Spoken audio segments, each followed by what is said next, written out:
ठाकूरांनी विकास केला का? आज तुम्ही बघताय की समोर जो काही आरएमसीचा प्लांट आहे, हा प्लांट कोणाचा आहे? त्याच्यावर जे कोणी प्रोपरायटर आहेत ते फक्त नावाला आहेत, हे स्वतः हे इथले जे सत्ताधारी आहेत त्यांचेच प्लांट आहेत. अशा प्रकारचे व्हिडिओ दाखवायला कोण तयार नाहीत. काय वाटतं तुम्हाला सगळ्या गोष्टींवर? अशा प्रकारचे व्हिडिओ अनेक लोक पाहतात, पण त्याच्यावर बोलण्याची कोणाची हिंमत होत नाही. बहुजन विकास आघाडी दावे करते की आम्ही विकास केलेला आहे, मग हाच का विकास? लोकशाही आहे की भांडवलशाही, हाच आम्हाला मोठा प्रश्न पडलेला आहे. सर्वात प्रथम म्हणजे सांगायला गेलं तर रस्त्याची दुरावस्था बघितलं तर हा रस्ता कमी, खड्डे जास्त, परत ते चेंबरची झाकणं वर आलेली आहेत. कशा प्रकारे कशा पद्धतीने लोक आपला जीव धोक्यात टाकून या ठिकाणी प्रवास करत असतात. असं असताना बहुजन विकास आघाडीने केलेले दावे कितपत खरे आहेत? एकही दावा त्यांचा खरा नाहीये. आपण जर बघितलं, हे महानगरपालिकेतल्या क्षेत्रातले असलेले रस्ते आहेत. महानगरपालिकेची तेवढीच जबाबदारी आहे जेवढे यांच्या राज्यकर्त्यांची आहे. महाराष्ट्र न्यूज चॅनल मधून मी दीपक कोटेकर. महाराष्ट्रात विधानसभा निवडणुकीची रणधुमाळी सुरू आहे. आपण जर पाहिलं तर बहुजन विकास आघाडी दावे करते की आम्ही विकास केलेला आहे. आता मी गोकुल टाउनशिप या ठिकाणी उभा आहे आणि हा जर आपण रोड पाहिलं तर या ठिकाणी हा आरएमसी प्लांट आहे. या एका प्लांटमुळे कुठे ना कुठेतरी आज रस्त्याची अवस्था दुरावस्थेत बदललेली आपल्याला दिसते. आपण जर पाहिलं तर बघा, हे जे बाईक स्वार आहेत स्वतःचा जीव धोक्यात टाकून कशा प्रकारे प्रवास करतात. याला जबाबदार कोण? हा प्लांट कोणाचा आहे हे मला सांगायची गरज नाहीये, परंतु खरंच विकास झालाय पण बिल्डरचा. याविषयी चर्चा करण्यासाठी आज आपण तमाम पक्षातील लोकांशी चर्चा करणार आहोत. आपल्यासोबत यावेळेला महाराष्ट्र नवनिर्माण सेनेचे प्रफुल्ल ठाकूर आहेत, संभाजी ब्रिगेडचे प्रदीप मेस्त्री आहेत, शिवसेना उद्धव बाळासाहेब ठाकरे गटाची पण काही लोक आहेत. जाणून घेऊया नेमका सगळा काय विषय आहे आणि घोडं कुठे आणलेलं आहे. सुरुवातीला मी जाणार आहे प्रदीप मेस्त्री यांच्याकडे. प्रदीपजी, काय अवस्था ही? एकीकडे बहुजन विकास आघाडी दावे करते की आम्ही विकास केलेला आहे, मग हाच का विकास? लोकशाही आहे की भांडवलशाही, हाच आम्हाला मोठा प्रश्न पडलेला आहे. सर्वात प्रथम म्हणजे सांगायला गेलं तर रस्त्याची दुरावस्था बघितलं तर हा रस्ता कमी, खड्डे जास्त, परत ते चेंबरची झाकणं वर आलेली आहेत.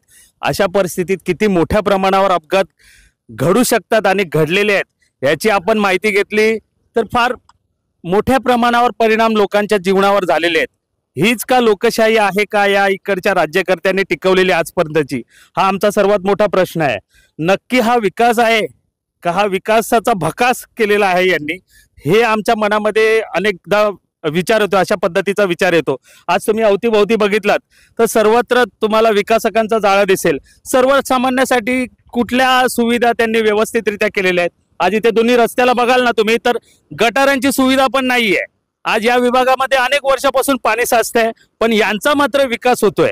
यांचे व्यवसाय वाढतायत, यांना सहकार्य करणारे विकासक वाढतायत. मग आता सर्वसामान्यांसाठी नक्की ही राजसत्ता उपयोगाची आहे का नाही? आता ती राजसत्ता उलटून पाडायची का नाही हे मला तरी वाटतंय की आपल्या वसई विरारच्या जनतेने आणि प्रामुख्याने 132 नालासोपारा विधानसभेच्या जनतेने ठरवावं की आज 30 वर्षात या राजसत्ता उपभोगणाऱ्या या इकडच्या स्थानिक पक्षाने, या प्रांतिक पक्षाने आज आपल्या जनसामान्यांसाठी, नागरिकांसाठी कोणकोणत्या नक्की सुविधा उपलब्ध केल्या आहेत, कोणकोणता विकास केलेला आहे, या सर्व बाबींचा विचार करून आपल्या जनतेने एक चांगला उमेदवार या वसई विरारच्या विकासासाठी निवडून द्यावा.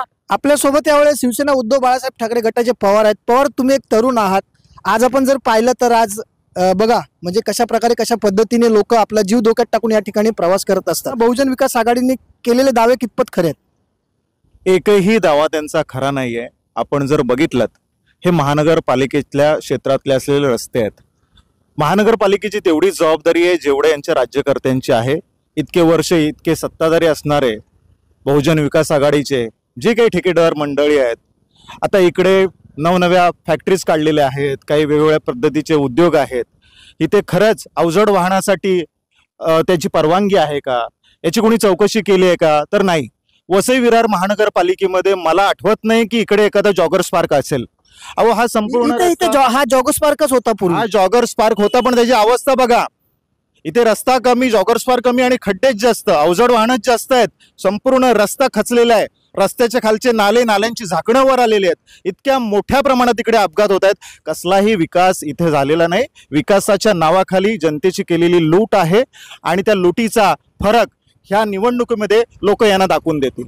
त्यावेळेला महाराष्ट्र नवनिर्माण सेनेचे प्रफुल्ल ठाकूर आहेत. ठाकूर साहेब, तुम्ही पण एक ठाकूर आहेत. ठाकूरांनी विकास केला का? हो, ठाकूरांनी काय विकास केला हे सर्वश्रुत आहे. बघा, आज या वसई विरारमध्ये जर समजा एखाद्या विकासकाला जर विकास करायचा असेल तर त्याला परवानगी घेण्यासाठी त्याला हेलपाटे मारावे लागतात. पर स्क्वेअर फूट मागे त्याला 200 रुपये दिल्याशिवाय त्याला कुठलीही परवानगी मिळत नाही. आज तुम्ही बघतायत की समोर जो काही RMCचा प्लांट आहे, हा प्लांट कोणाचा आहे? त्याच्यावर जे कोणी प्रोपरायटर आहेत ते फक्त नावाला आहेत. हे स्वतः हे इथले जे सत्ताधारी आहेत त्यांचेच प्लांट आहेत.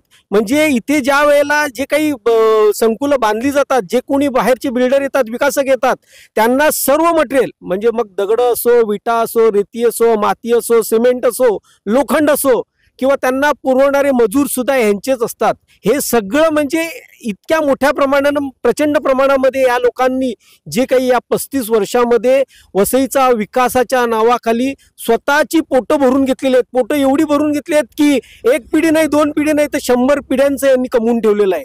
आणि आज लोक बघा, लोकांना पण समजत नाहीये की तुम्ही एखादी मिरची कोथमिरी किंवा घेताना सुद्धा तुम्ही पारखून घेतायत, पण तुम्ही ज्या वेळेला तुमच्याकडचा उमेदवार देतायत तो पारखून बघायला पाहिजे. तो एवढी वर्ष झाली तुम्हाला लुटतोय, पण तरी सुद्धा तुम्ही त्यांनाच मतदान करतायत. परंतु हे सातत्याने बोलून बोलून आता इथल्या ज्या कोणी वसई विरारच्या लोकांच्या डोक्यामध्ये प्रकाश पडलेला आहे. आणि या वेळेला खरोखरच या वसई तालुक्यामध्ये परिवर्तन नक्कीच होणार आहे आणि वसईची जनता यावेळेला यांना खरोखरच धडा शिकवणार आहे.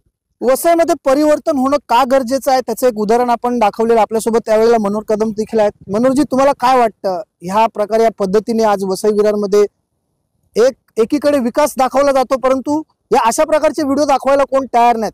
काय वाटतं तुम्हाला या सगळ्या गोष्टींवर? अशा प्रकारचे व्हिडिओ अनेक लोक पाहतात पण त्याच्यावर बोलण्याची कोणाची हिंमत होत नाही. बरोबर, व्हिडिओ पाहतात पण बोलत नाहीत कोण, कारण एवढी दहशत या शहरामध्ये आहे की एखाद्याला जर एखाद्या विषयावर जर आवाज उठवायचा असेल तर आवाज उठवताना त्याला 100 वेळाला विचार करायला लागतो.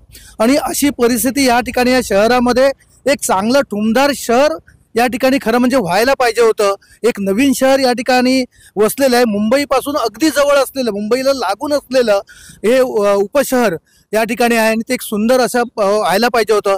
परंतु ह्याच्या सगळ्या जो मग राजकीय काय घराणं असेल किंवा राजकीय विषय असेल ते सगळे आपल्या घरामध्ये, आपल्या खिशामध्ये अशा पद्धतीची ही इथली राजकीय व्यवस्था या ठिकाणी होत असल्यामुळे सामान्य माणसांचा आवाज या ठिकाणी दाबला गेलाय.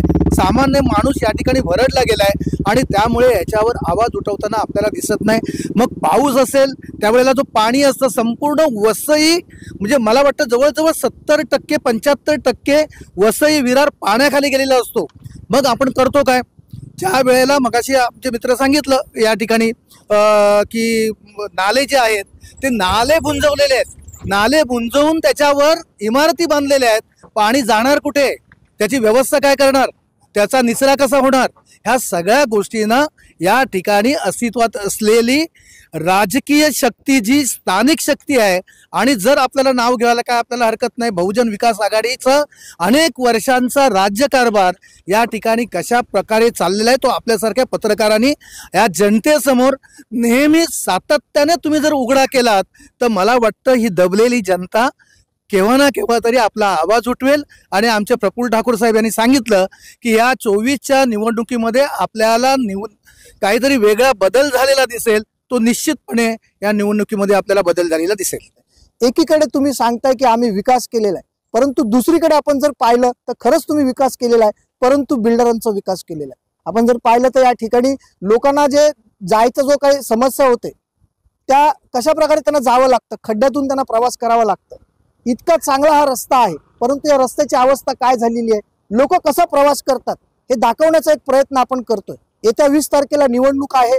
तुमच्या डोळ्यासमोर विकासाचं बटन दाबूनच तुम्हाला तुमच्या चांगल्या उमेदवाराला कुठेतरी विधानसभेत पाठवायचं आहे आणि खऱ्या अर्थाने वसई विरारचा विकास झाला पाहिजे यासाठी तुम्ही काम केलं पाहिजे. आणि म्हणून कुठे ना कुठेतरी मतदारांनी सुज्ञ होणं काळाची गरज आहे. आपल्याला हे सर्व विषय काय वाटतं कमेंटच्या माध्यमातून आपली प्रतिक्रिया आम्हाला नक्कीच कळवा. लवकरच इथल्या नागरिकांशी देखील आपण बोलायचा प्रयत्न करू. Top 10 Maharashtra news, Vasai Virar.